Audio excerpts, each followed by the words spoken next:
Saudi আরব, কাতার এবং সংযুক্ত আরব আমিরাত সহ উপসাগরীয় দেশগুলোতে রাতভর হামলার খবর পাওয়া গেছে। বুধবার রাত থেকে এখন পর্যন্ত সৌদি আরবে সবচেয়ে বেশি হামলার ঘটনা ঘটেছে। সৌদি আরবের ইয়ানবু বন্দরে সৌদি আরামকোর সামরেফ তেল শোধনাগারে একটি ড্রোন বিধ্বস্ত হয়েছে।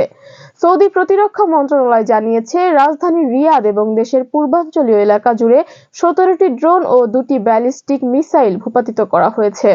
কাতারের রাস লাফান ইন্ডাস্ট্রিয়াল সিটির কয়েকটি তরলীকৃত প্রাকৃতিক গ্যাস উৎপাদন ও রপ্তানি স্থাপনায় আবার ক্ষেপণাস্ত্র হামলা চালানো হয়েছে।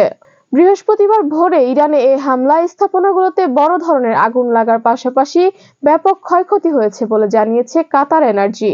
কুয়েতের একটি তেল শোধনাগারে আজ বৃহস্পতিবার সকালে ড্রোন হামলা চালানো হয়েছে।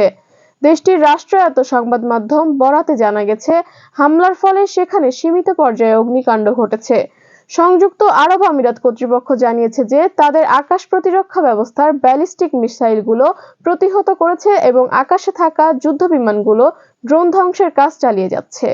বুধবার ইরানের সাউথ পার্স গ্যাস ফিল্ডে হামলার পর উপসাগরীয় অঞ্চলে যুক্তরাষ্ট্রের সাথে সংশ্লিষ্ট তেল ও গ্যাস শোধনাগারগুলোতে আঘাত হানার হুমকি দিয়েছিল ইরানের সেনাবাহিনী।